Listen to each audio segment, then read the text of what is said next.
Now, how much more help would you need? Giving as much as I can here. You keep drawing diagrams, which is great. I know. If only you had a giant map to work from, you wouldn't have to do all of this. I was wondering whether maybe you didn't want to have a good look at the enemy first. Yes. Would that be handy? Yeah. All right. 3 of you stay up here, 1 of the lieutenants. In fact, maybe Mark, you want to go down and talk to your technician? The final phase of the intelligence gathering is a detailed scout of the enemy army. The team only have one chance to use their scouts to spy on the enemy they are about to face. It is the last opportunity for the team to recognize the disparity in numbers between their huge Armenian army and the Romans. Anything that the scouts miss here could lead to huge repercussions in the battle they're about to fight. There's a wonderful moment when Tigranes actually sees the Roman army for the first time, and this sort of stresses the overconfidence of the Armenians generally, but particularly in this particular situation when they have roughly 10-to-1 advantage over the Romans. He spots the small size of the army and he utters the immortal lines recorded by Plutarch. If an embassy, too many; if an army, too few. And these particular Roman troops who fight the Battle of Tigranocerta have actually been fighting for 5 years in a previous campaign. They are hardened veterans. But not only that, they are grouped together in this very flexible formation of cohorts. In the old days, the legions used to be divided into 30 maniples. Now it's 10 cohorts, and the overall commander only needs to give orders to the 10 commanders under him for his army to be able to move. In the shallow valley across the river from the Armenian army, the Romans have lined up with 10,000 well-armed and tightly disciplined legionary reserves. 1,000 barbarian cavalry, 500 archers, and 500 slingers. With only a few minutes before they deploy their troops, Billy is still struggling to find the river crossing that so far has eluded him. Can we have a look at the river to see where the crossing point is, please? Could that be it? Where is that on your map? Yeah. It's over here. Okay. Okay. What about these? Is this going anywhere, or are they... Do we put those on the end? Randomly. I'll do it then. Here we go. Oh, we're laughing. Amazingly, having surveyed the enemy, still nobody in the team has noticed that their Armenian army seriously outnumbered the Romans 10-to-1. They're missing vital information. How will it affect their battle plan? Okay, you've gathered all the information you're going to get. What are you going to do with that? Billy? Well, we're just trying to work out where they're going to be attacking us from. And we've discussed it, and we think that we've only got a few really good troops. So we want to utilize them as effectively as possible. But it's how to do that. What's the best way, do you think, Mark? I think maybe, because our scout came in from here, so I think that's maybe where the enemy would cross. And if we send, I've just thought maybe if we send the cavalry in, as we were going to, because they're our best units, but in case they get flanked, because that's the weakness, if we put peasants on either side of them. Mark has grasped the requirement for combining the horse with the foot to create a resilient combined arms unit or formation out there on the field.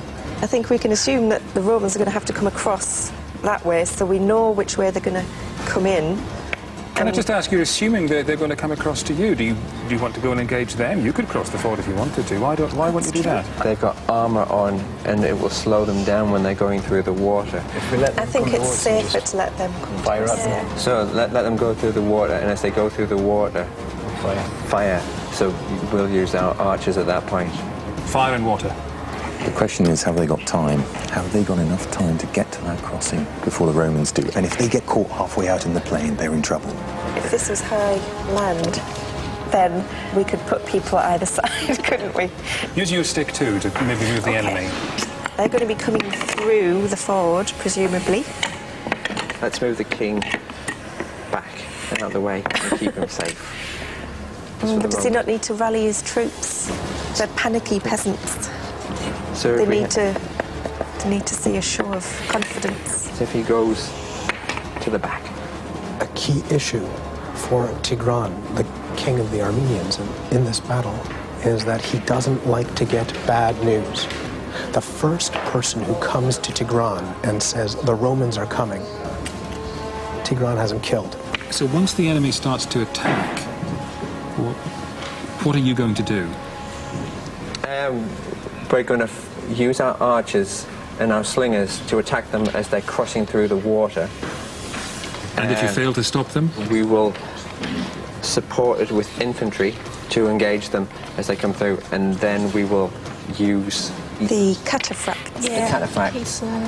What worries me is that they seem to have all the right ideas, but they haven't formulated a plan that, from my opinion, has any hope of success at the moment, because it's far too strung out.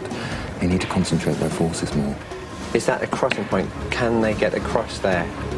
If it's a crossing point, you can cross it. You know him better than me. Is he making this up? I'm just getting that impression. That's generally the way.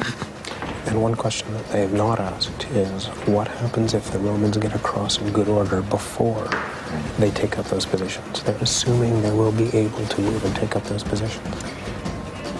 If you look at the map as they had it laid out in terms of where the troops were actually positioned, they should have realized that the Romans were closer to the ford than they were. The team haven't realized how far their troops are from the crossing.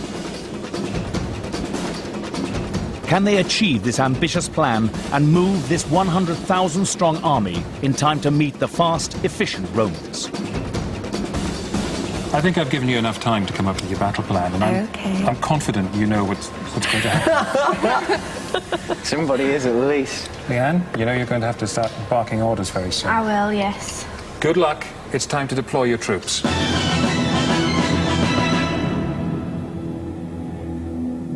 The team identify their key troops, the cataphracts. It's only the pronunciation they're struggling with now. Who's in charge of the cataphracts? We've got half each. Can you move them back to the far side of the hill? Instead of using these powerful cataphracts in an early offensive, the team deploy them behind the hill, out of view of the Romans. Will this defensive action by our generals prove a costly mistake? The Armenians could buy themselves enough time to deploy if they were willing to use their cataphracts aggressively. But look, they are getting their cataphracts out of the way. There's nobody to screen the ford.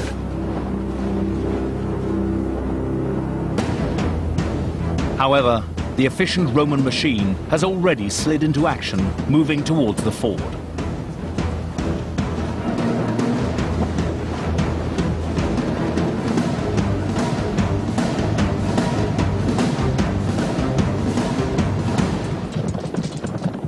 The Roman general Lucullus knows that seizing the initiative by positioning his troops on the flat is going to be critical if he wants to defeat an army 10 times in size.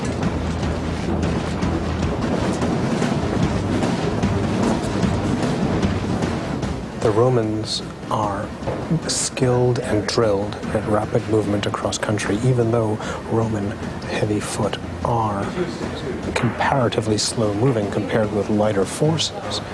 They are capable of moving very briskly across ground without disrupting their formations. We also know on the other side of the coin that the Armenian army are a confederated army with lots of different commanders, and therefore command and control is going to be very difficult. It will be hard to move any large numbers of their troops in a body as quickly as the Romans can. And if you could bring the archers and place those on the hills, please. The team generals start to deploy their second key troops, the Armenian archers. But with the enemy on the move, have they made their first error by only sending one small unit of troops to face these organized Romans? And still the Romans advance ever nearer the ford. Do we want the archers to run and get exhausted? What state are they in at the moment? They're marching eager and fresh at the moment, but there's still quite a long way to go. Could they run? Is that a good idea? No, because it might tire them out by the time they get there. Let them walk. They need to get a move on if they hope to stick to their plan to take the high ground.